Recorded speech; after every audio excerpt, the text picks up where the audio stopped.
we're going on tour, and this is... it's been a while. March 2025 is when our tour is happening. First of all, we're going to Tempe, Arizona. Maybe our favorite city of all time. It's the best. That is on March 16th, and then we go to Albuquerque, New Mexico. Maybe our favorite city ever. We Truly, have never the best loved a city we've ever gone to. That's on March 17th, and then we go to Oklahoma City, which the best, our favorite. We often say that it's our number one. Yeah, it's our number one, the best city I've ever been to. That's on March 18th. On March 19th, we're going to be in Tulsa, Oklahoma. Our favorite city, without question. And then we head to Dallas, Texas on March 20th. Our favorite city. It's the best There's never been a better city than Dallas. If you don't like it, you're a Dallas asshole. Thank you. And then we go to Houston, Texas on March 21st. Best city. Which is by far the best city. And then we end our tour in Austin, Texas on March 22nd at the Cap City Comedy Club. It's the best city. In the entire world. Number one city in the world. You can get tickets at dolloppodcast.com/tour. You're listening to the... Well, that was rude. You're listening to The Dollop. This You suck. is an American history podcast where each week I, Dave Anthony, read a story from American history to my best friend, Gareth Reynolds, who has no idea what the topic is going to be about. A rude boy. Rude boy. That's a compliment. Not that kind. An actual rude person. No, well, you said it wrong. I didn't say it wrong. Fool. It's just a different way of saying it. Foolish boy. Why are you pouring, the people who complain. Yeah, you're pouring liquid death into a fucking...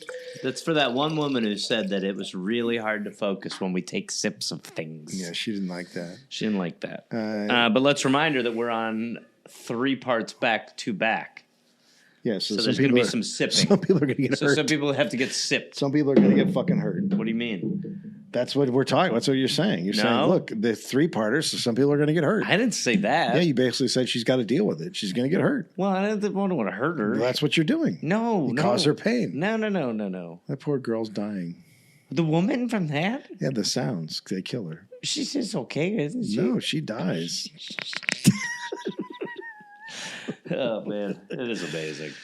Look, I love the show, but you guys are breathing a lot. A lot of breathing. Gareth, the Dollop's going to be on tour. Are you aware of that? I'm actually unavailable. I'm doing a whole new thing. God damn it. Seriously? I wrote a musical. We're going to be on The Birth of Gareth. We're going to be on tour this March, this is probably in March now. The dates are coming up soon. Is Tempe, Arizona, starting on March 16th. And then we go to Albuquerque the next day, and that'll be 2 shows. The first show sold out. The second show is like a best of show. So we're going to go through, you're going to bring up a script that's like a classic script that people really like, and we're going to do it again, and I guarantee you I won't remember shit. I won't either. And you probably won't remember much either. Are you going to refresh it at all? Part of you was saying you might refresh it a little. I might if I have time, yeah. If not, you'll just be like, wait, what? Yeah, okay. Basically. And then we'll go to Oklahoma City, Bricktown Comedy Club, and then Tulsa, Bricktown Comedy Club, and then Dallas, the Granada Theater, and then Houston, the House of Blues, and then Austin, Cap City Comedy Club. And then in June, we go on tour again. The Sacramento Punchline on June 3rd, Egyptian Theater in Boise on June 4th, Bing Crosby Theater in Spokane on June 5th, Neptune Theater, Seattle, June 6th, Aladdin Theater, Portland, June 7th, Tower Theater, Bend, Oregon, June 8th, and the Palace of Fine Arts, San Francisco, June 10th. Tickets at podcast. Dolloppodcast.com. At LADollop.com. Yeah, I don't know what that was. What was I going to say? LA what? I don't know. You're asking the wrong guy. I don't live in that head. You're trying to figure it out. The only thing I can think of that my brain was going back to is the LA Podcast Festival. What else could it be? Imagine. Are you bringing it back and not telling me? Am I in some kind of time warp? Are you thinking about bringing it back? No, my brain is time traveling. Whoa, dude. That would be odd. That's how this show ends. Every day you wake up, you shout the date. Oh, Christ. 1952. HL Hunt. HL is now getting in with anti-commies, McCarthy, and all those types. The good people. It ages well. He is disappointed in Hassie's condition. Well, as we all are. Hassie, of course, had a lobotomy, and that, for some reason, didn't go well. Yeah. He never gave up on Hassie going back to normal. And he would always answer, quote, he's getting better when people asked about. So part of me goes, that's like kind of a humanizing quality, but part of me wonders if that's just because he wanted more oil speculating, or part of me wonders if he just holds on to a lot of guilt because he had this lobotomy. And it's not that one. Yeah. No way. Is it that one? Maybe it's a shortcoming because it came from him. Or, well, yeah. So if he's a narcissist, an extension of him can't be faulty. Yeah, right. Right? So it's got to be able to be fixed. Yeah. Well, cool. All right, there we go. There's that. Gone and gone. He'd even bring Hassie into the office sometimes. But Hassie would only stare into the distance and sometimes think out loud for a sentence or two, saying things like, sometimes they let me make my own decisions. Oh, my God. Lobotomies are so dark. It's so bad. Fuck. Like, all right.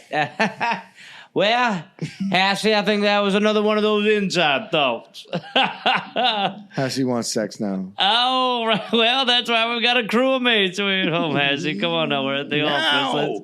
Let's keep it. Now! Let's keep it. Now! Let's keep everything above. Coming out! Hassie, taking it out! Hassie, put your thing away. Here it goes. Hassie, put your thing away. Here it goes. Hassie, put your thing away. Here it goes. Let him do it on the plant. Jesus Christ. All right. And here's the good news. The ball is improving.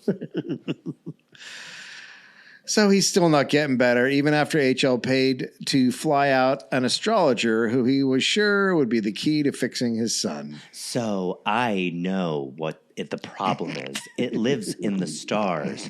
I know you removed part of the frontal cortex, but I have a way of charting what he's after. You said that it was because his retrograde planet was in Mercury? And a lot of it has to do with Cassiopeia.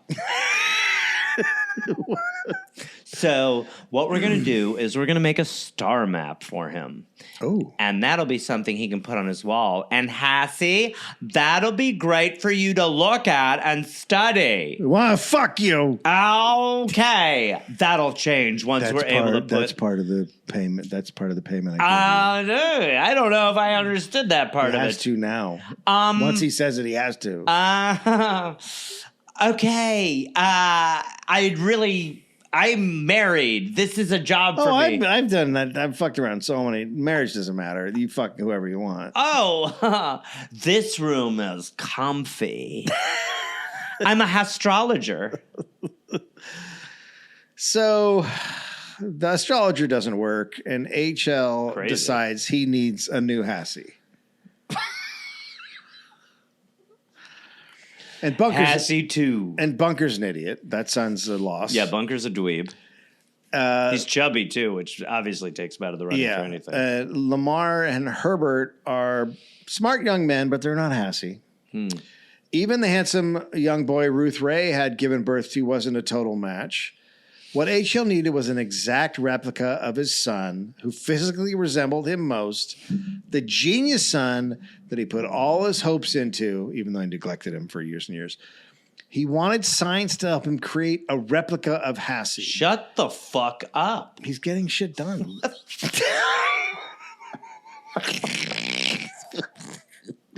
Are we in the craziest part? I mean... The idea. And I mean, this guy had 15 kids. He's like, well, I got to go to a beaker. And so... I was wondering if you could make another Hassie. Semen's not an issue. Gareth, where were scientists known for the research on creating genetically perfect human specimens? Germany! Oh, dear.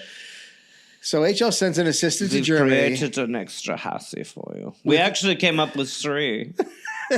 You pick. We killed the other 2. We have made 4,500 Hassies. Read the document. I said 1. In Brazil. No, I said 1. They have taken the country? What the fuck? I just said make 1 of them. What are you talking about? It says this assistant in Germany. She has instructions, or he has instructions, to offer $1 million to a beautiful woman with a high IQ who would agree to either be artificially inseminated with his or the old-fashioned way, or Hassie's sperm. Oh, he wants Hassie. He couldn't decide which. So he's going to be like, all right, boy, now this might sound strange, Hassie, but I need you to whack off into this cup here. But Hassie's mom is... Isn't that Lida? Lida. Yeah. So why... And Lida's not... We already know she's like not even that attractive, is what... So, oh, yeah. Well, her description. Look, he's punching up. Yeah, okay. He wants a punch up. He wants a reboot. Okay, so... Now go find a real hot woman. When the assistant wasn't able to find a woman who met all of his qualifications, HL told him to keep an eye out closer to home. He wanted this so much, he said that he'd even, quote, settle for a lady with brown eyes. He never did find the perfect match. What the fuck? Oh, my God. The approach of that must be... The approach of that... I shot this thing the other day where it was like stupid on the street stuff. It's like approaching people for dumb shit is so awkward. Approaching with the idea of just like... Yeah. Excuse me, ma'am. Sorry to stop you. I know you're going shopping right now. Are you able to buy all of your groceries? Are you ever in need of? But yeah, it's a hard time. Yeah. So I work for a man whose son is named Hassie. You're very beautiful, and you have big brown eyes.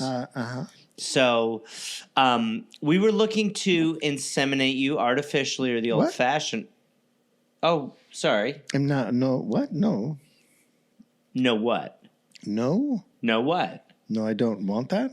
Okay, can I finish the pitch before you become an awful person? Yeah. So far, the attitude is a big knock against you for this project. Do you like $1 million? Let me start with this. Would you like $1 million? Yes. Can an old guy finish inside of you, or maybe his son can? No. Can you wear a nurse's outfit? We provide. No. And then it gets inside you?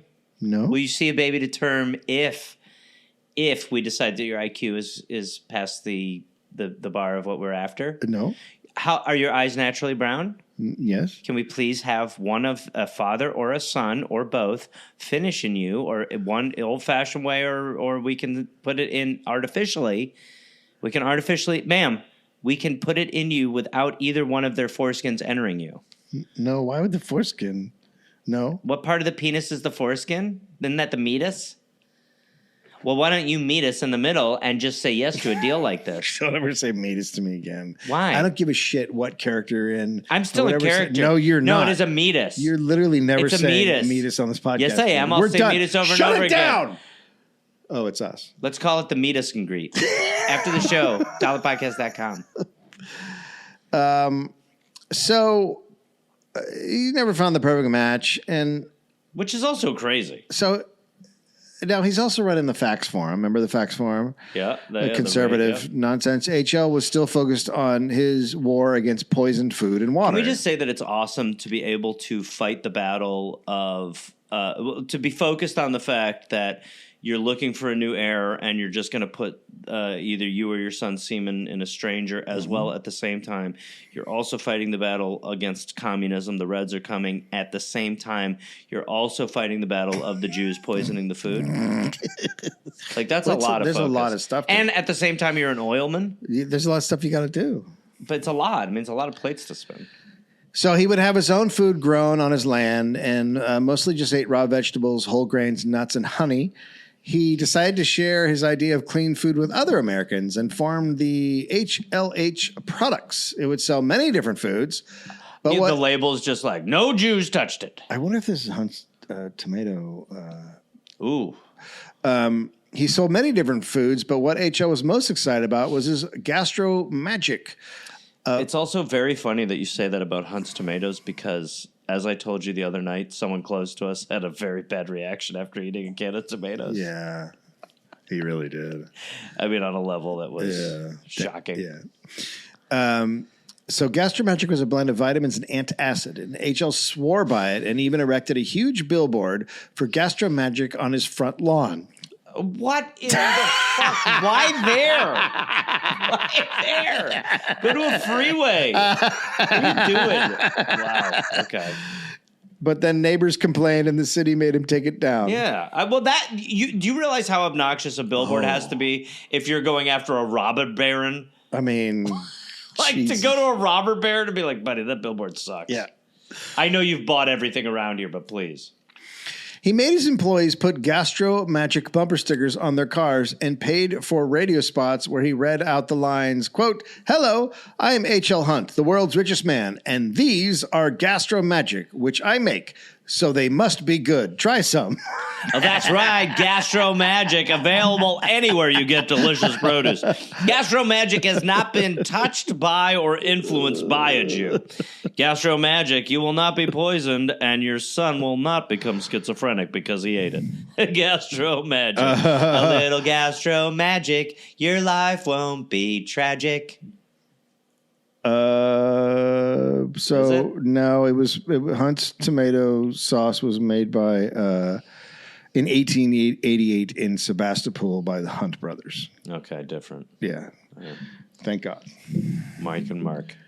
But I love the idea that he's just selling it by being like, I'm rich, so it's got to be good. Hey, how about if you just, it is. It's just like when people like, go on the macrobiotic diet. You're like, cool. Mm-hmm.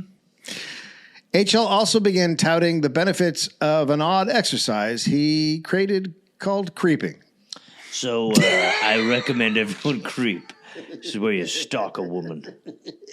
Just keep fucking women while you're married. And then endlessly seed them. It was basically crawling around on the ground like a baby. Quote, "I'm a crank about creeping," HL would say, and gleefully once creeped for a startled journalist around his dining room table while yelling, "Yahoo!"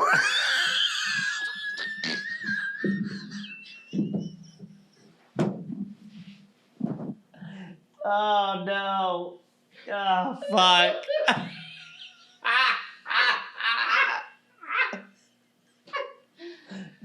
Wait, you're down on your hands and knees now. Do it. Just do it. Just do it. Do it real quick. Yahoo! Yahoo! Like for journalists. Like one flash goes off 30 seconds into it. Oh, fuck. What the fuck? This is also the problem is that, like, this is Musk because it's when the rich go, oh, no, it's pretty straightforward. You just do this and that, like, makes you really help. It's like, dude, you have no actual medical insights. You've just come up with your stupid shit and you're surrounded by yes men and no one has told you you're an idiot. No one tells you no anymore. No one goes, shut up, that's dumb. Yeah. Oh, 19. Well, let's read it again. Oh, yes, I agree. Creeping, which he basically crawling around on the floor like a baby. "I'm a crank about creeping," HL would say, and gleefully once creeped for a startled journalist around his dining table while yelling, "Yahoo!" It's just so insane. That has to be on film. What year are we in? We're in what, like... It's the 50s, so it's not on film, but Jesus Christ. Jesus Christ. I mean, the reason I found out about this guy was because I just came across a photo of him doing yoga.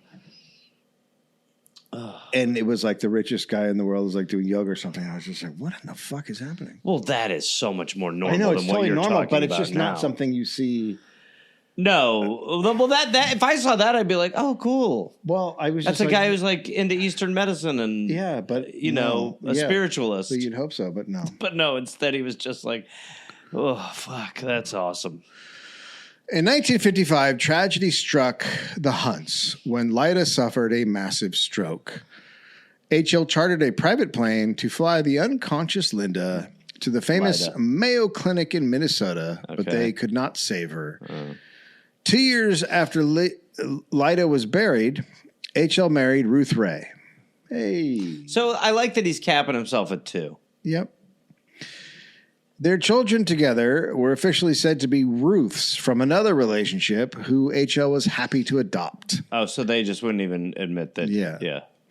Many took this as HL being incredibly kind by adopting these kids. He was showing the love he had for Ruth. Do you think he did this because it made him look good or because obviously he's like, I don't want to admit that I fucking had both?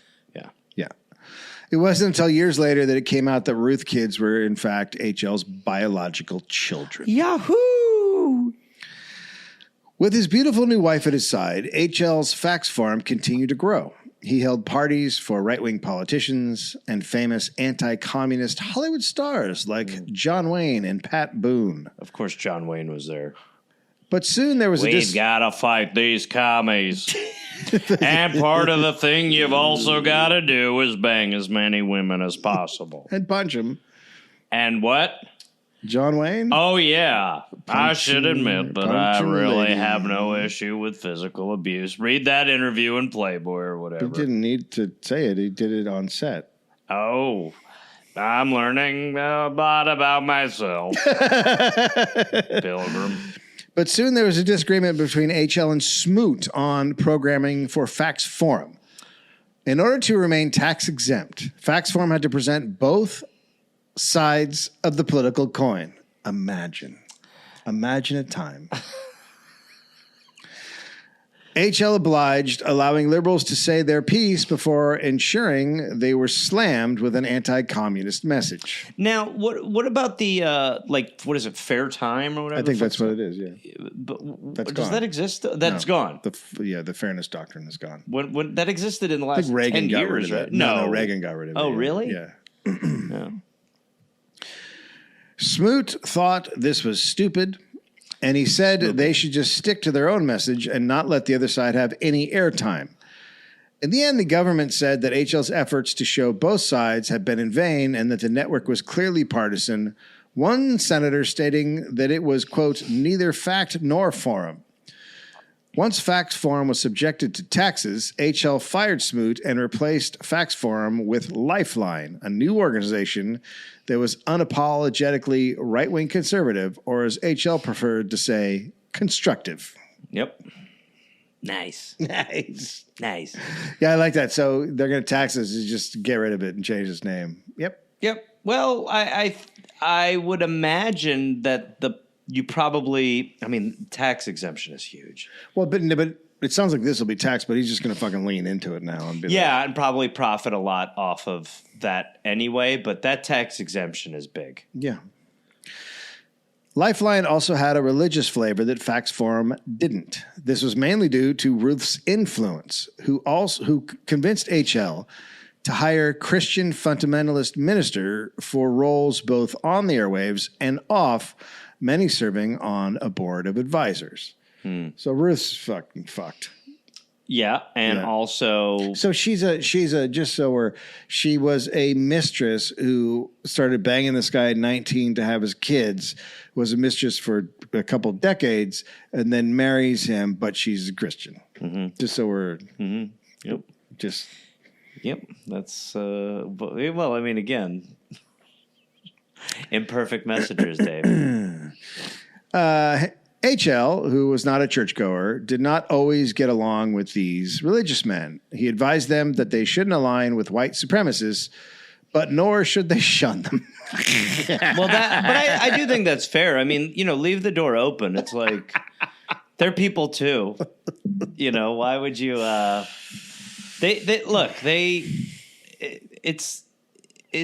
It's important to just try to reach everybody. And I think the white supremacists are also, they're a voting bloc. Yeah, they're people. So we they're want to voting get there. bloc. Yeah, let's hear what they have to say. It's like Hillary said, all lives matter. Yep.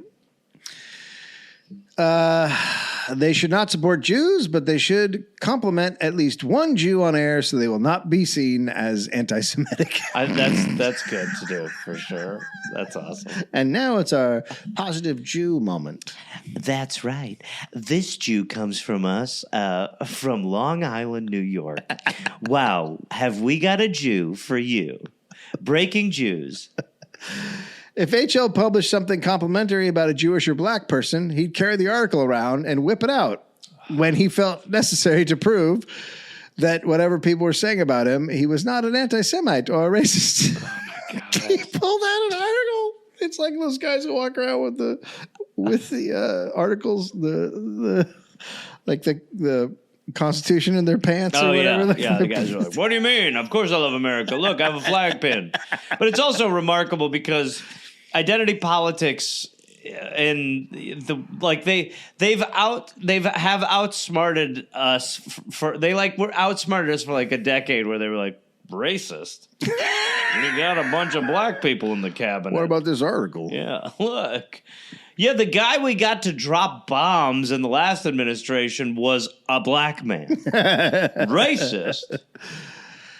Above all, he said communism must be linked with evil and free enterprise with good. Once he tried to convince one of his on-air preachers, Wayne Poucher, that since the Bible was a bestseller, Poucher should try and sell Bibles on air for profit. Wow. These special Bibles would be autographed by Poucher and, on the cover, have a Lifeline broadcast schedule glued in. Reverend Poucher said no. Wow, and Trump said yes. HL constantly barraged Poucher with tips and demands, including demands such as, quote, improve your diction on air and stop jazzing up the hymns. Is there a more old man thing to say than stop jazzing up the hymns? No, that's about it. Quit jazzing up the hymns. It's good enough as it is. Oh, fuck. The organ's enough. The organ's the Lord's instrument. Poucher mostly ignored HL and did what he wanted, but he decided that HL might need some guidance to become a good Christian soul, and he invited HL to come to his home and read the Bible with him at his children's bedside. HL agreed. That's fucking creepy. No, it's totally normal. Have an old weird guy come by and read the Bible with you. Hello. Kids, this is, well... Mind if I creep while we do this? You read a verse, then I'll creep a little bit. Yahoo! All right, here we are. And the Lord hath described something that he could only see. In the eyes of Jehovah, the witnesses were all around. Yahoo!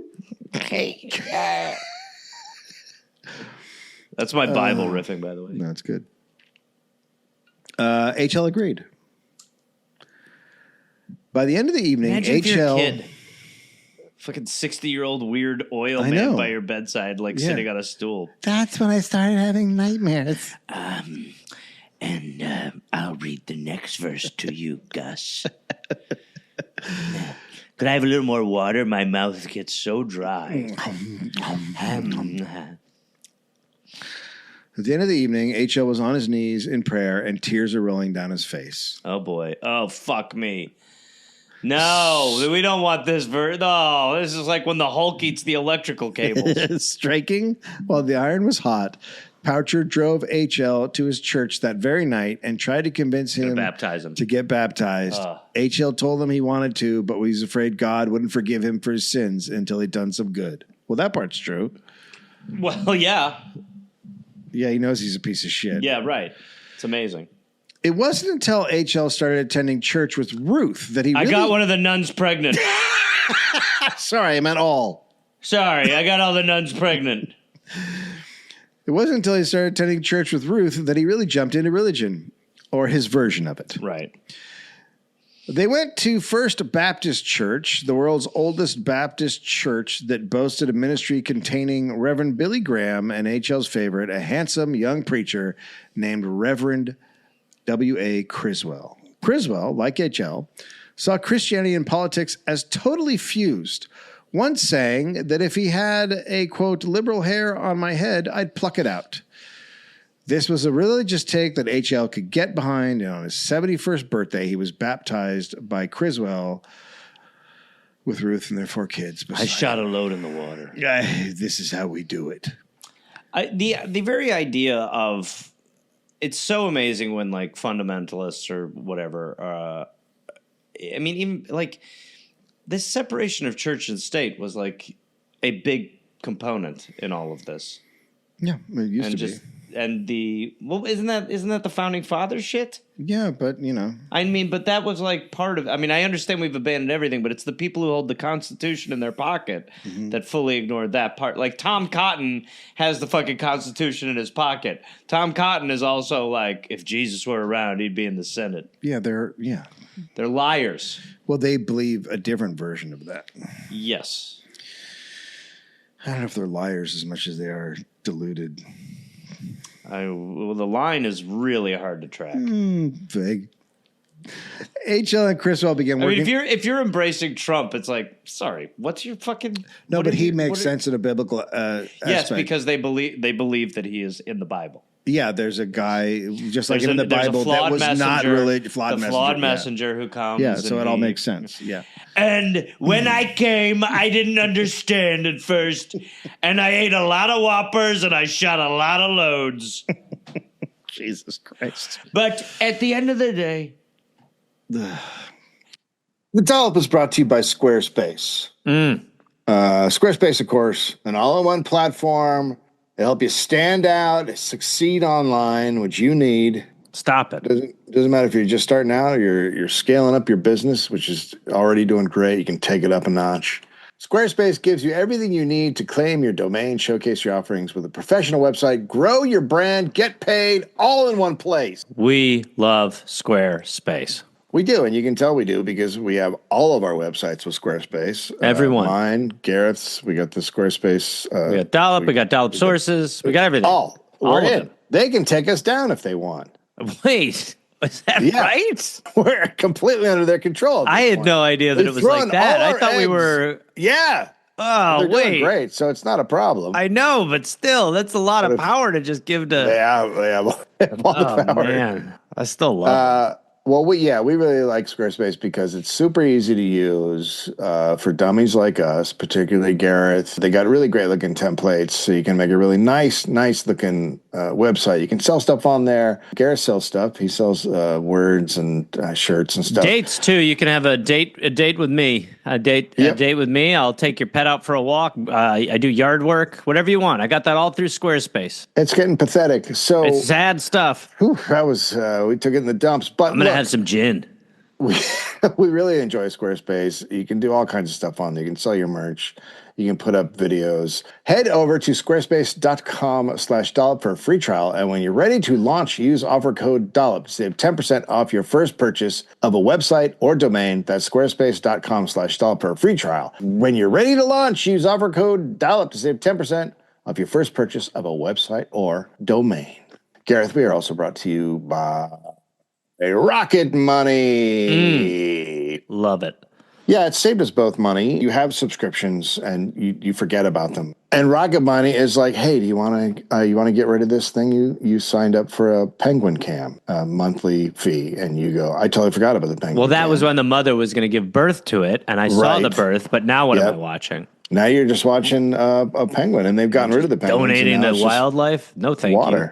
Yeah. So they find the things you've forgotten about, and then they'll cancel them for you. You just say, "Can you cancel that?" And they go, "Yep, gone." Part of the business model of a lot of these places are to get you to sign up for something so you can try it out, and then you forget. It's hard to cancel. Yes, it is. Absolutely. So they do that. They'll also alert you if a subscription price went up. So it's great. It'll save you money. It's just that simple. So it's start of the year. Get organized, set your goals, prioritize what you're doing, and save yourself some money with Rocket Money. So Rocket Money is a personal finance app that helps you find and cancel your unwanted subscriptions, monitors your spending, and helps lower your bills so you can grow your savings.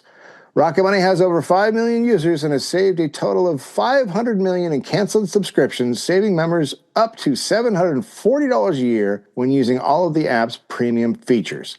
Cancel your unwanted subscriptions and reach your financial goals faster with Rocket Money. Go to rocketmoney.com/dollop today. That's rocketmoney.com/dollop. rocketmoney.com/dollop. Dollop. Gareth, we are also brought to you by Helix Sleep. Gareth, I wear an Apple Watch when I sleep. Did you know that? Have I told you that? I didn't. It does a sleep thing, and it keeps track of how you're sleeping. Keeps track of your REM sleep and your deep sleep and all that stuff. I'm sleeping like a pro. Like if there were professional sleepers, stop. That would be me. I am maybe going to the Olympics. And why? Dave. Because of my Helix sleep mattress. There will be a time when this will happen as an Olympic event. I hope so, because I'm ready Dave. to go. Dave is passed out right now. He is in the middle of something. And look at his fingers twitch. He is conked. He is on his Helix mattress. He is on the Helix, sleeping like a baby. He says passed out. He says it's due to the Helix. Unfortunately, Dave's gold medal was taken back because he did test positive for alcohol. Oh, no. Yeah, that's not. Cheated. So we both use sleep on Helix Truly the mattresses. best. We've had the same. We have the California Dux Lux. And getting a good night's sleep improves your life, man. I'll tell you, it makes life a lot better. Yep. And also they help with you if you have different sleep issues, snoring, back pain, sleep apnea, sleeping through the night, sleeping too hot or whatever. The screams. Yeah. They can help. Like for me, it helps with that stuff. Yeah. Night screams, night murders. I do night murders. Yeah, absolutely. Go to helixsleep.com/dollop for the March Madness sale, which is March 3rd through March 27th, 2025. 20% off statewide. That's helixsleep.com/dollop for the March Madness sale, March 3rd to March 27th. 20% off statewide. helixsleep.com/dollop. Yeah. Gareth, we are also brought to you by Hims. So you're having there's some things going on in the bedroom that maybe it's not great, right? It's not working. Sure. The old pipe. Some people call it the pipe. Yep. Maybe the pipe's not piping as much as you'd want it to. Sure. You're There's having some trouble unpiping. getting the pipes working. The pipe working, not right. The pipe the penis pipe. Wait. Sorry. You look, if your car breaks down, you take it to the mechanic, right? Yep. So what do you do when your pipe's not working? Take it to the mechanic. Calling a pipe, the penis pipe. Yeah. You're going to need it. You're going to want a guy to fix it. So you should be thinking about ED the exact same way, right? Yep. If your thing's not working, get somebody to help you out. Why not? Just don't sit there and stare at it or be all bummed. Take care of it. Take action. So now we have Hims. You can get access to personalized ED treatment without stepping outside your door. And which is great because this is stressful. You don't want to deal with this. You don't want to go outside to deal with this. Hims is changing men's healthcare by providing you with access to affordable sexual health treatments from the comfort of your couch. Different ED treatments like chewable hard mints and Viagra and Cialis and their generics for up to 95% cheaper. No insurance is needed. You just got one low price. Covers everything from treatments to ongoing care. They got hundreds of thousands of subscribers. You're going to want to jump in on this. Get moving. Start your free online visit today at hims.com/dollop. That's HIMS.com/dollop for your personalized ED treatment options. hims.com/dollop. The products mentioned are chewable compounded products which are not approved or verified for safety or effectiveness by the FDA. Prescriptions require an online consultation with a healthcare provider who will determine if appropriate. Restrictions apply. See website for details and important safety information. Subscription required. Price varies based on product and subscription plan. Gareth, just to mention, I did a podcast, my friend Josh Olson's podcast, White Canon. So I'm the white guy on it, and there's a non-white guy, and Dominic Taylor. We discussed The Graduate, a movie in which white people, maybe black people look at it differently, and The Graduate was one of those. Oh, okay. When you watch The Graduate now, you're like, boy, that guy's a creep. Go listen. Go listen. So Criswell and HL began working together to influence the election of 1960. They back Lyndon Johnson, and they hate JFK. Criswell exclaiming from his pulpit that, quote, the election of a Catholic as president would mean the end of religious liberty in America. HL sends out 200,000 copies of the sermon, but there was backlash of people who didn't think religion should have been brought into politics, and HL is surprised by that. He stops making public appearances, so much so that one paper asked him to, quote, come out, Big Daddy, to wherever you are. Stop with the daddy shit. Enough. What the fuck are you guys doing? Disgusting. It's so weird. It is. It's what they're doing. It's what they're doing with Trump. They keep calling him daddy. It's like, what are you doing? It is this weird. It is weird. It is sexual. Yeah. It's a weird. It's fucking bizarre. Like weird little culty sexual thing. HL eventually came out to say that he'd only done it to help out poor Lyndon. When Johnson got the VP slot on the Dem ticket, HL held a press conference and announced his endorsement of the JFK Johnson ticket. Quote, I've decided to vote for Kennedy since I admire his father, Joe Kennedy, who was a good businessman. I refuse to believe that any son of Joe Kennedy can be a liberal. I mean, he is. Well, yeah. But it's not true. Because I've made it in my head. He's also a Catholic.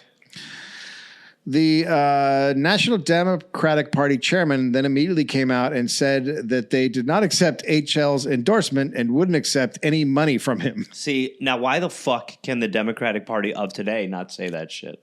Because Clinton turned them away from unions. Soon after JFK won the election, HL self-published a novel that he'd been writing. Oh, I can't wait. Alpaca.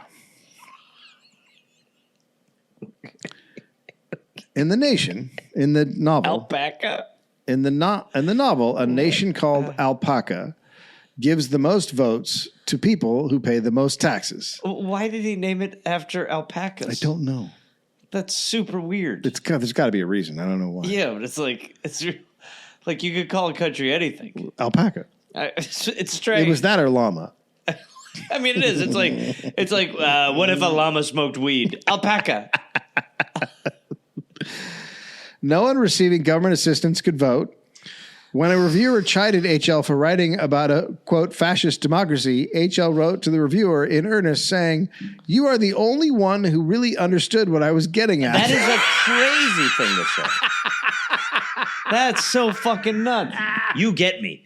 You understand what I'm going for. You called me fascist. You get understand? it. Yes, I'm a fascist. Yes. That would be America. That's alpaca. Also in the novel was a love affair between a man who was greatly resembled a younger HL and an opera singer. Okay, sure. This causes people to start talking, as the real HL had recently begun sponsoring an opera singer who was living in Dallas. Oh, no. They're just friends. No bullshit. He insists they're just friends. No, how old?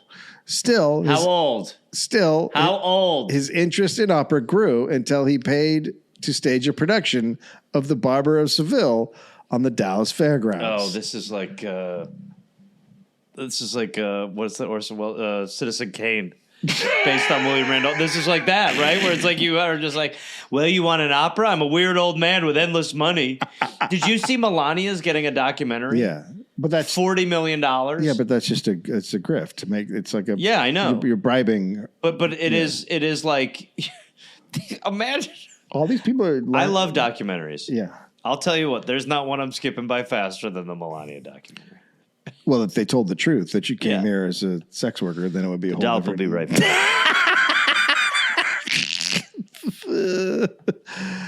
back. Okay, so people are excited to see an opera. For many Texans, it'll be the first one they see. It's wonderful, but everyone got very confused during the intermission because HL got up in front of the crowd and begins shilling for the Gastro-magic. The Gastro-magic? Yeah, that was the thing from the last episode, the health thing. It's the concoction of vitamins. Right.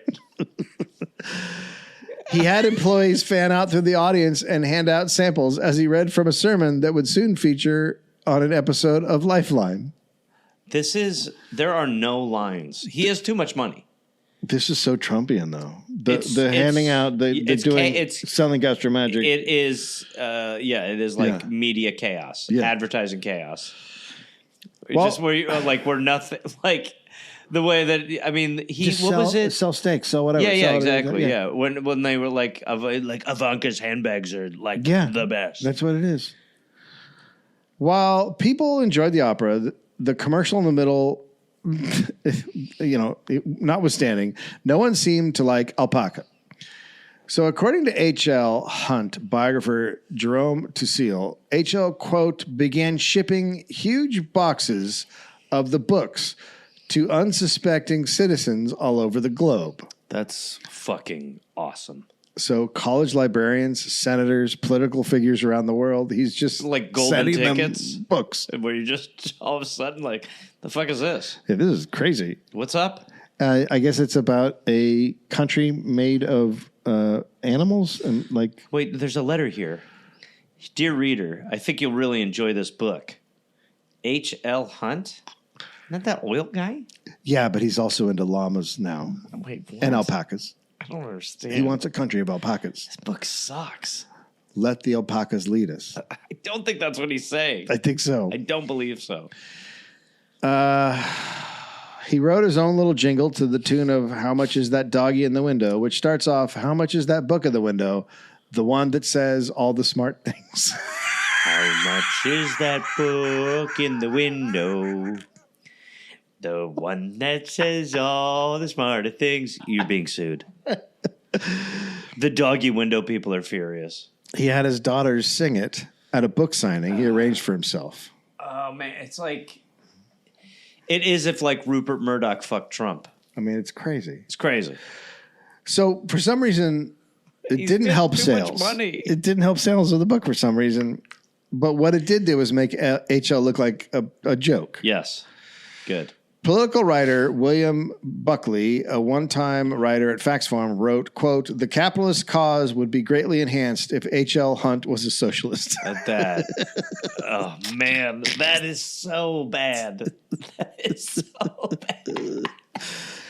As Kennedy entered his third year as president, H.L. knew he'd been wrong to support him, mostly because Kennedy had begun calling for doing away with the oil depletion allowance, which would end up costing H.L. money in taxes. So all oil Texas oil barons were upset with Kennedy. So it gets to the point where JFK decides that he should go down to Texas and put on a friendly face. Okay. Oh, shit. As JFK's visit to Dallas grew closer, Lifeline aired more and more conspiracies against Kennedy, accusing him of being a secret communist infiltrator. On the morning of November 22nd, 1963, Lifeline warned its listeners about a leftist Kennedy plot to take away their guns. So he's like Alex Jones. A little bit, yeah. Yeah. But there were other guys. Yeah. This time in Dallas, in Texas, it is full of right-wing hysteria. Right. Like it is more than any Well, place when in the you country. see that, it is off the fucking charts. when you watch that video, you're like, holy shit. I mean, why would he even do that? So the taking of the guns would keep them from rising up against their oppressors. And H.L.'s son, Bunker, also paid for a huge newspaper ad in the Dallas News criticizing the president. H.L. and his oilman friends made sure that the atmosphere was as unwelcoming as possible once JFK landed in Texas. And that was his last. It was very unwelcoming, it turns out. But, I mean, we've never gotten into this, but do you think that wasn't what got JFK killed? No. I think there's a lot. The government agencies. I think it was McDonald's.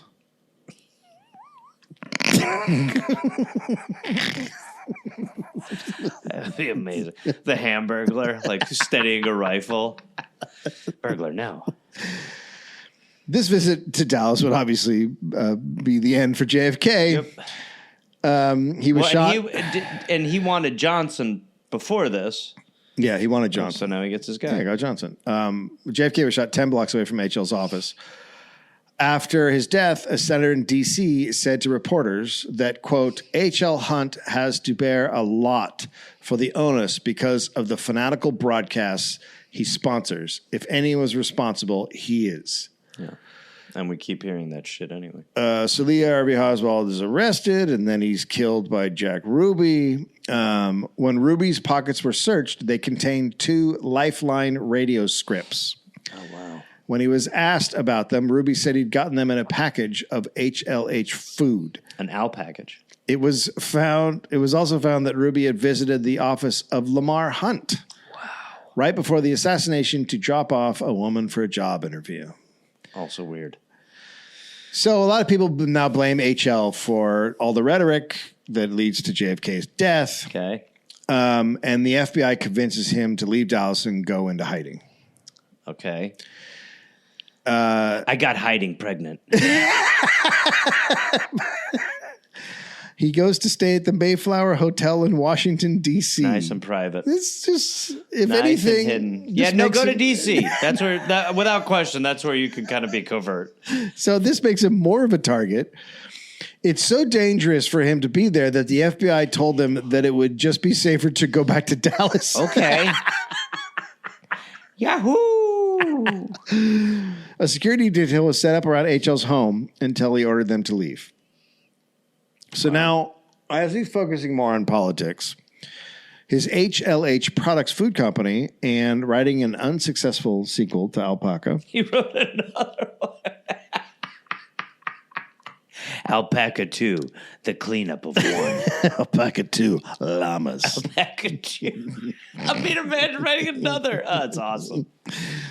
Now his sons are starting to come into their business. Bunker, who is a dweeb, but idolizes his dad. Like, sure. Even though he's constantly called a fucking idiot by him. He doesn't let blowing all his fortune on dry oil wells stop him from trying to impress Daddy. Bunker gets into his head that the next huge oil find would take place in the Middle East, Libya. Oh, boy.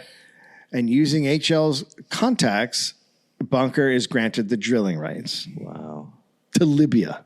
To all of it? Yeah. This time, he would show HL that he wasn't all that dim-witted. And then Bunker finds one of the largest untapped oil reserves in the world, the Sarir oil field. It was more oil than Hassie had ever found, producing 100,000 barrels of oil a day. Bunker is on track to become as rich as his father. Holy shit. He follows his dad's political footsteps, supporting white supremacist George Wallace for president. Oy, oy, oy. Along with Daddy, obviously. He also inherited his father's view on Jews being a different breed than Christians, but still hired them in his businesses as he thought they were, quote, smart and cunning. And said that he, quote, never took a Jew... a bad start. Never took a gift Jew in the mouth. Oh, Jesus Christ. I mean, just despicable. Yeah. It really is like the way that we allow it. Not only allow it, but it's like a theme. Yeah, it's like the theme. The theme of this country is this. Yeah, it is. Both Herbert and Lamar are also very desperate to please Daddy. Herbert was bookish and focused on school, and he gets a degree in geology, which HL laughed at. Have you even read Alpaca 1 and 2? One of the reasons you get a degree in geology, I would get. It's about fucking oil. I would imagine it would be helpful. Jesus Christ. So he goes into oil, just like Bunker, and Herbert and Bunker work together quite a bit. In 1970, a policeman pulled over a guy for running a stop sign. When the policeman walked up to the car, he sees inside several pieces of equipment, which it turns out are supplies for wiretapping. Oof. The man who had been pulled over, who's a private detective, admitted that is exactly what the equipment was. That guy's good. By the way, glad you hired that guy. And he'd been hired by Bunker and Herbert Hunt. But when you hire a wiretap guy, is one of the first things you assume that if the wiretap guy gets caught, he's not going to say it's for wiretapping? Or for who it's for. Or who it's for? Yes, officer. This is to wiretap on behalf of my very rich clients. Huh? No, I was just going to say you kind of No, it's for Bunker and Herbert Hunt. For what? I'm wiretapping their political enemies. These wires? What are they? I'm doing illegal surveillance for the Hunt brothers. I thought you were like a radio guy. No, I'm committing crimes for the Hunts. I'm just assuming you're some radio guy. I'm trying to tape everyone. Like you took a metal detector. We're bribing the world. Wait, what are you talking about? We're going to take down the government. In your car? Yes. No, I was just going to say you got to next time make sure you fully stop at the stop sign. Okay. But wait, what is all this stuff? I don't know. No, you just said you work for H.L. Hunt and his kids. Yes. So you're wiretapping people? Illegally? A little bit. Wait, what do you mean? Maybe. Jesus Christ, did you just said it all? Go. You're driving. I was hoping that would make you go away. No, I'm here. I'm tapping your house. All right, get out of the... Obviously, get out of the car. We're going to beat you.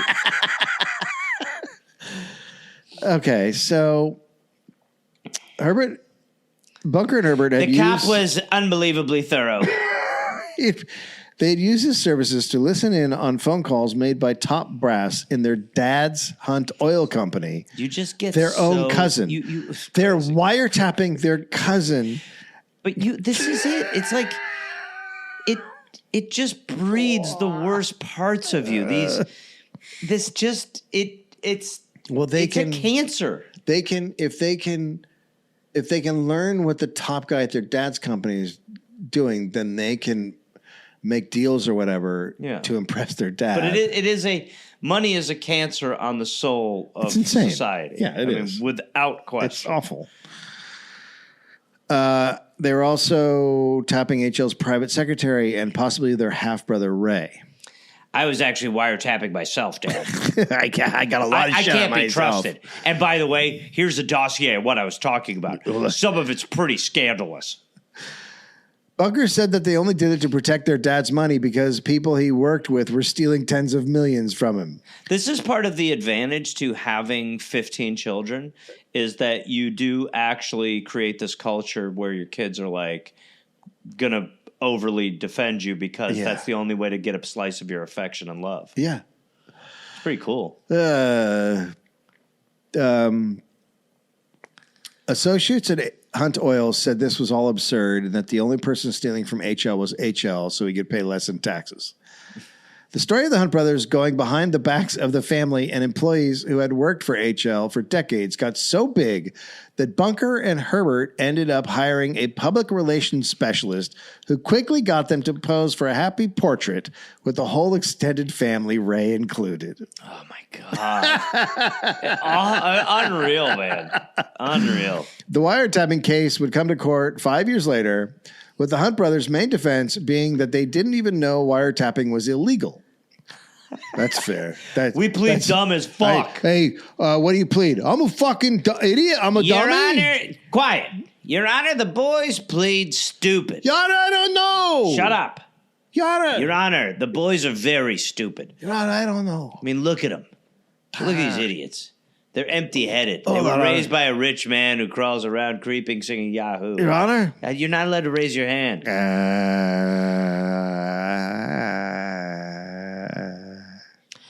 Your Honor, I'd also like to add. That's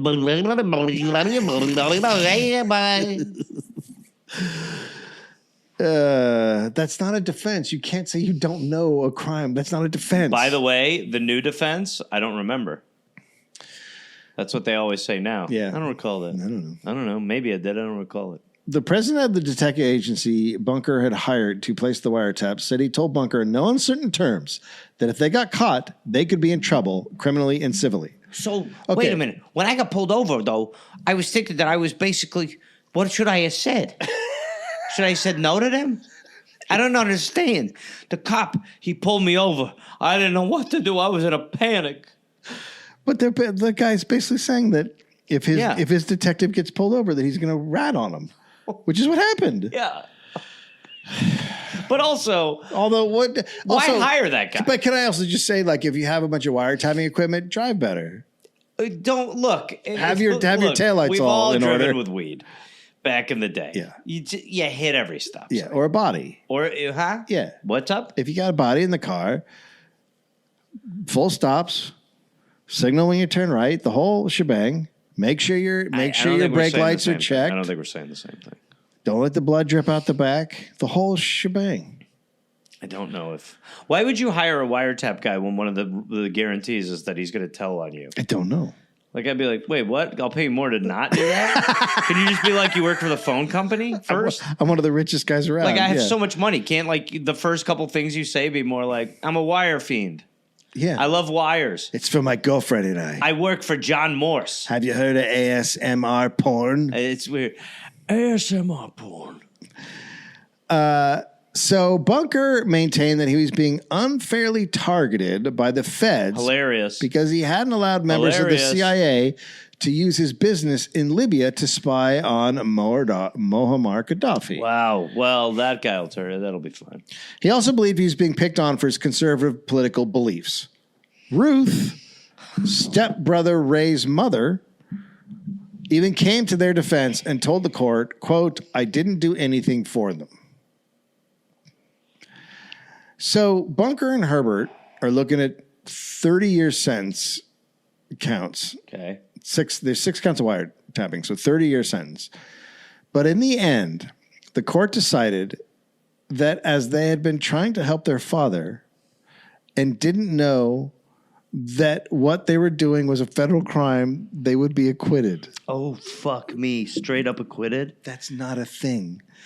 How many times, I mean, just on fucking TV shows, or it's not, you can't say I didn't know. It was that's not a It's thing. not. You're not allowed to enter that plea for a reason. It's not a thing. If that plea was an option, literally everybody. That would be it, without question. How do you plea? I didn't know. I don't know. Get out of here. What about you? I didn't know. The detectives that placed the wiretaps went to prison for 3 years.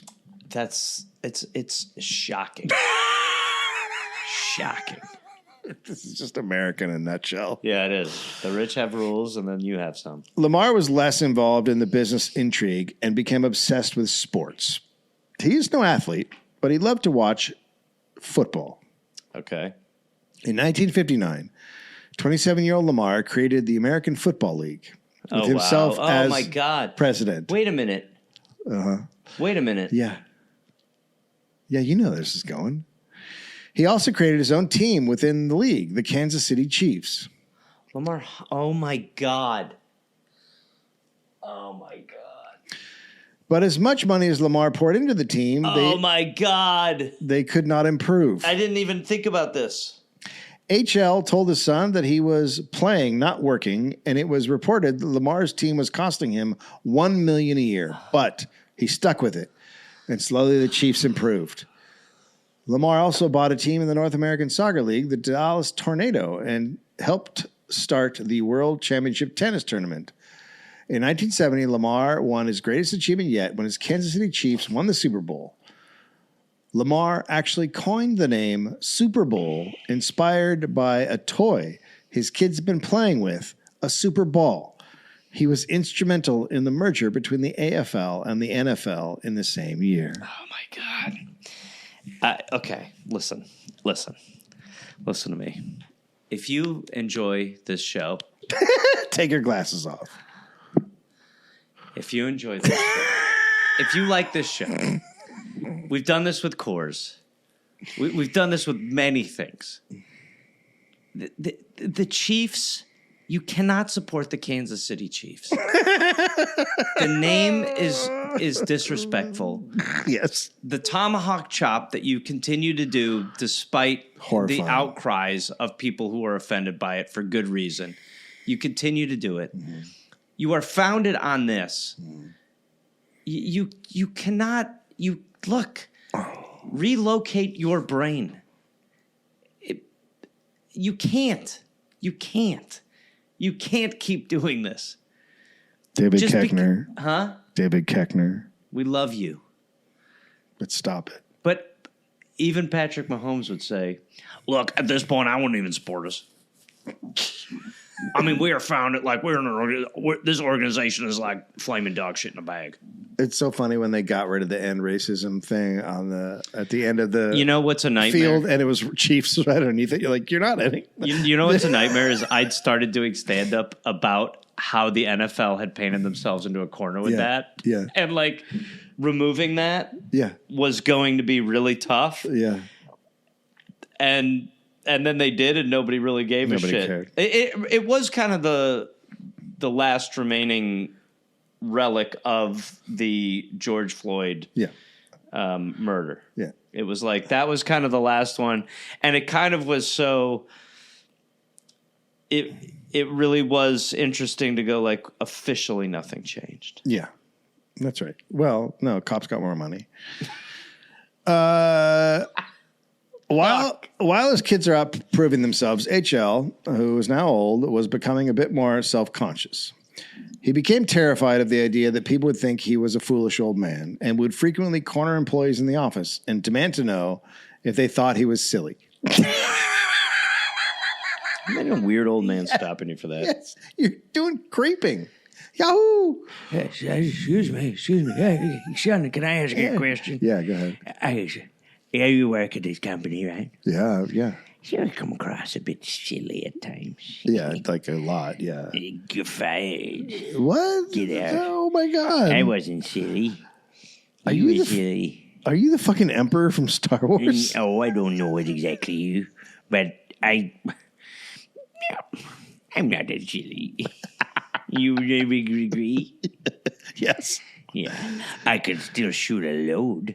Okay, please get away from me. And I'll make another boy. I'm good. Thank you. His life and opinions continue to be his favorite subject, and he published 2 autobiographies within which he made several false claims about his lineage and never once mentioned Frania or their children. Oh, crazy. The newly baptized Christian also glossed over the blame he faced for Kennedy's assassination as well as gambling. On November 29th, 1974, H.L. died at 85 years of complications from cancer and pneumonia. He left his family 3 oil companies, a refinery, HLH Products, ranches, a stable with over 1,000 thoroughbreds, mines, farms, tons of real estate. It was, according to Hunt's biographer, quote, the largest single fortune owned by one family on Earth. Split between Ruth's children and Lyda's children, the 2 groups of siblings went their separate ways and split up the companies and their offices.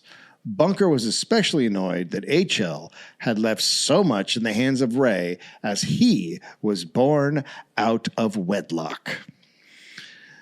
Later, H.L. would feel free to look up a picture of Bunker while you're just so you can see.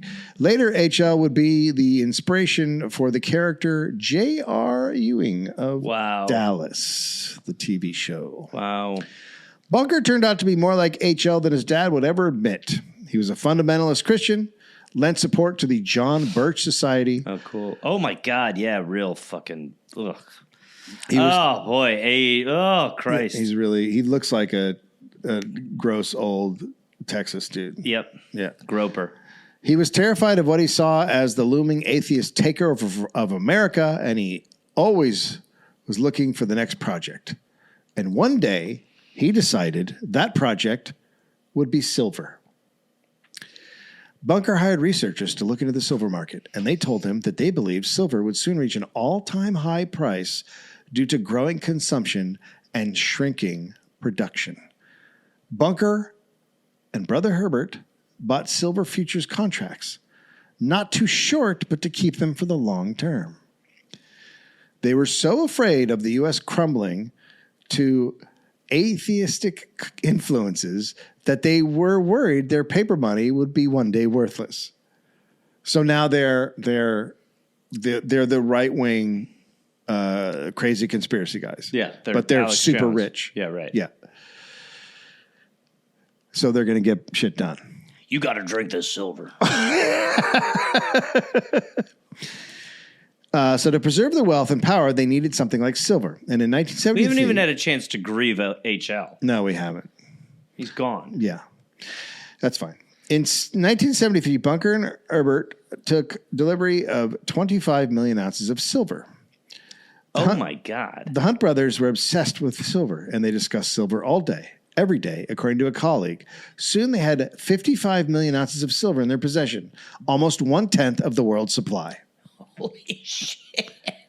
To hide this massive amount of silver, which is worth about 300 million, so about 2 billion today, they decided it needed to be taken to Switzerland. Sure.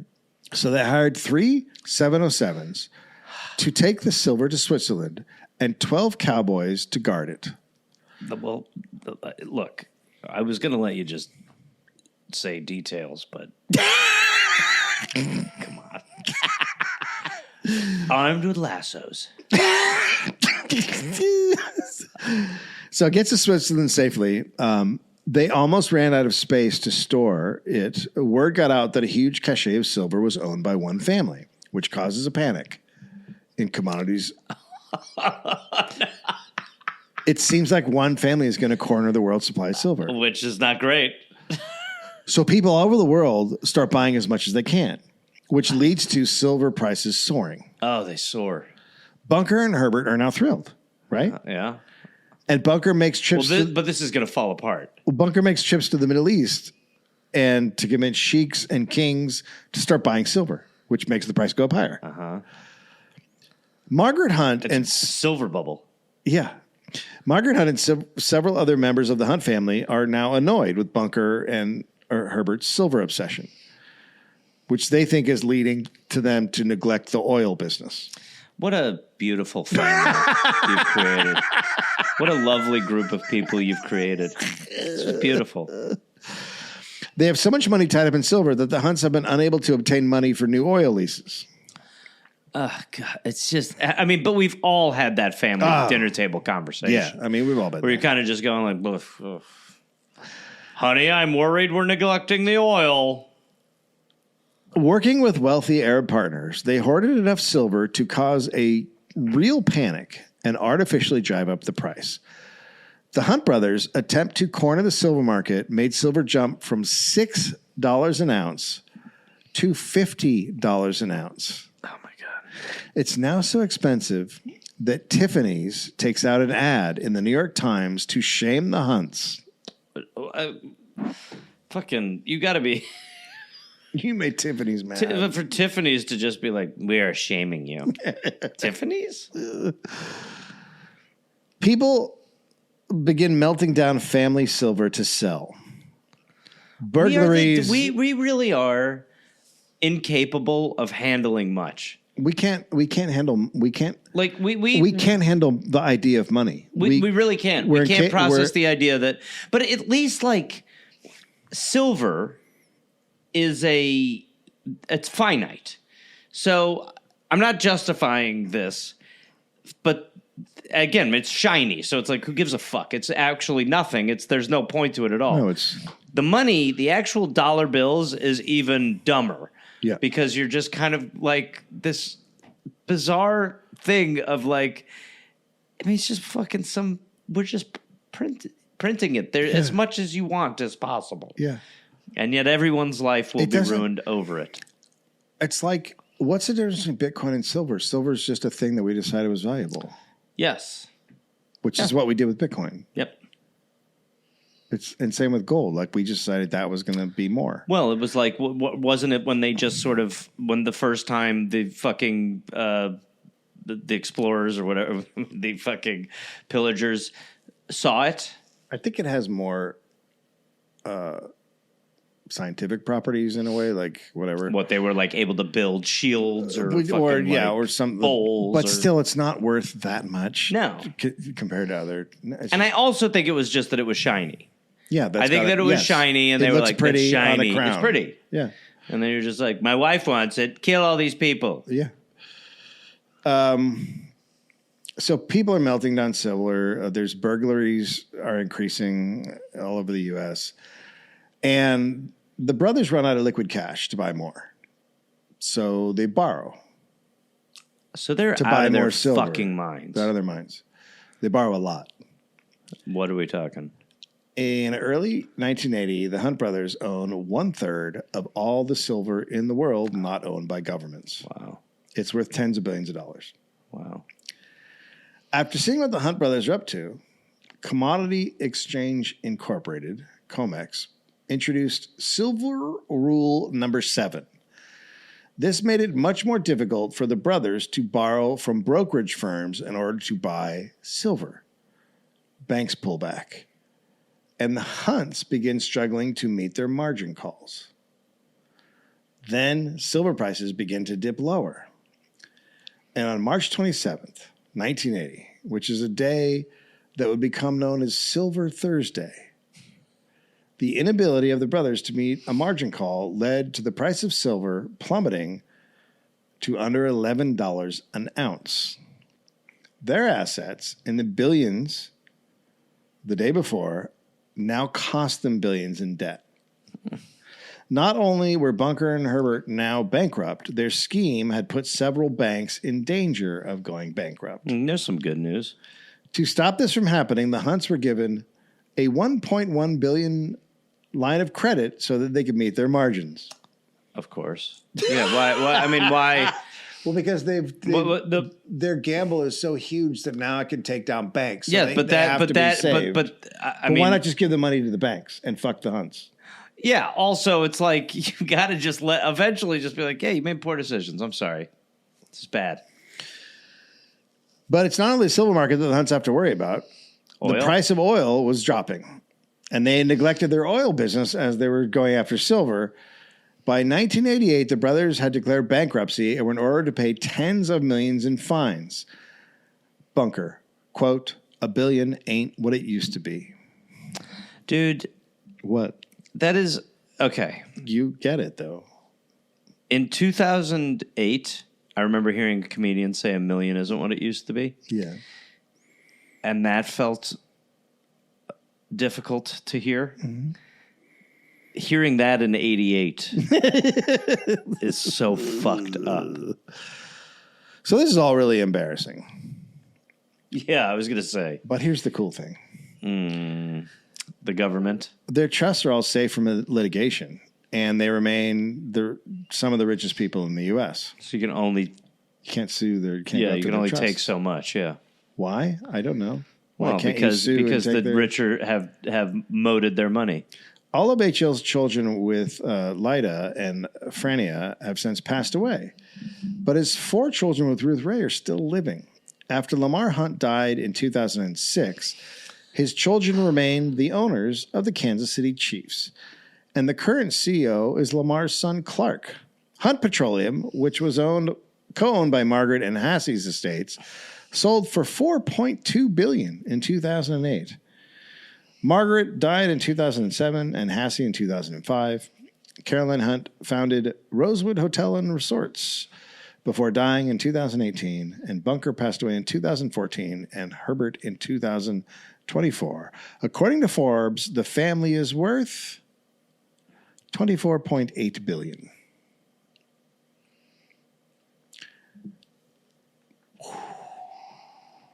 God fucking damn it. I mean... Dude, listen. You can't even say it. I can't because I really think that it's like if the Resnicks had a football team. I mean, yeah. you really cannot... Football is such a great product when you actually watch it. Well, so was baseball at one time. But you have to ruin it. You have to. It's beyond ruining the rich people sport. Ruin it. It's that we are celebrating. We are advancing these people. Yeah. You cannot watch. Like, I already hate the Kansas City Chiefs. Like, we all already hate the Kansas City Chiefs unless you're a Chief fan. How the fuck can you mentally separate this in your head? How can you compartmentalize on this level? Billionaires should not exist, period. I'm a Manchester United fan, but it's very hard for me to support them knowing how the owners are fucking the Glazers. Scumbags. Yeah. The Glazers and Ineos, this new, it's like a oil fucking company thing, like chemicals and whatever. But they're like the guys that he's going through and just destroying like all the shit in the club since he bought his way in. But the Glazers are just fucking vile, terrible human beings. And it makes me not want to watch it as much. Like, I just don't watch it as much. No, And that's why the Packers are good, because the Packers aren't owned by... The Packers are they are owned by the fans. They're owned by the fans. So, there was an app I just found called Boycat. Oh, yeah, I have that. And that's one of the few things recently where I go, yeah, that's pretty good. It's where you can scan a label and tell if your money is going to go to support Israel. Right. And it's an easy download. It's an easy scan. And you'd be actually a little galled and shocked to find out how much of your shit is actually supporting this shit. Yeah, all the VPNs, a lot of the VPNs. ExpressVPN. A lot of the VPNs. Sources: Kingdom, the story of the Hunt family of Texas by Jerome Tusil. Texas Rich, the Hunt dynasty from the early oil days through the silver crash by Harry Hunt. The Hunt brothers, how two billionaires broke the silver market on ScottsdaleMint.com. H.L. Hunt's Long Goodbye in Texas Monthly by Bill Porterfield. Nelson Bunker Hunt, oil tycoon with Texas-sized presence, dies in the New York Times, October 14th. That's October 2014. And the Hunt brothers' trial told about wiretap payments in the New York Times. Well, let's just say the research was obviously fucking incredible. This was the best research. I mean, she's always... Brittany Cohen-Brown is always really great, but this was... Like, she literally wrote this, and I just went, I'm not going to change a word. And usually I change stuff, and I was just like, I'm not changing a word. I mean, I was reading it, and I got to the creeping thing, and I was literally just like, when she sent it to you, was she like, this is going to be hard for me to edit She down? said she had to cut a bunch of stuff out because she's like, there's just too much. This family's just nonstop. And well, tracing it to the Chiefs, I mean, it's such a... It really is. It's like, we just... I don't think we will, and I know you don't think we will, but we have to stop the money funnel. I mean, look, to be very truthful, the only way you stop the money funnel is the way that one country did it. Yeah. And that's France. And that's literally the only way you stop it. I mean, you can't do it. And you have to know that, like, we're Debbie Downers, but you have to know that there was a week before the French Revolution, they were walking around going like, can you believe we're getting away with this? Yeah. Like, it happens quick. It does happen quick. But then there's people that are like, there's good billionaires. Okay, send me your good billionaire name and I'll research them. I guarantee you they're not good. Also, your good billionaire argument is always going to be undercut by the fact that their money could be, even if you think someone's philanthropic. It's like Sam Simon. Like, Sam Simon was a billionaire on The Simpsons, and Bill Gates. Bill Gates, right. Yeah, he's People philanthropic. think Bill Gates in the 90s was our villain. He was the biggest villain in America. And then now he's not. That's not how it fucking works. But you also you're never going to be able to convince anyone with math that a philanthropic billionaire is better than a 90% tax rate. Yeah. So the 90% tax rate, the 91% tax rate, that's a good billionaire because they were never allowed to exist. Right. Because their money that they were supposed to be hoarding, they never got the chance to hoard. Right. That is better than a billionaire who gives. No greater example of how dangerous it is to have billionaires than Elon Musk, because just a few years ago, he was giving money to Democrats, and the Democrats all liked him, and liberals all bought his cars because they thought it was fucking awesome. And now he's the most evil man on the planet. Like, that's why you don't let someone have that much power and money. You can't reward it. And I mean, these billionaires were like extremely rich 15 years ago. The wealth increase they've gone through in the last 15 years is the last 5. But I mean, you're talking about like what Mark Zuckerberg was worth $11 million in 2008. Mm-hmm. Like, I mean, their money was.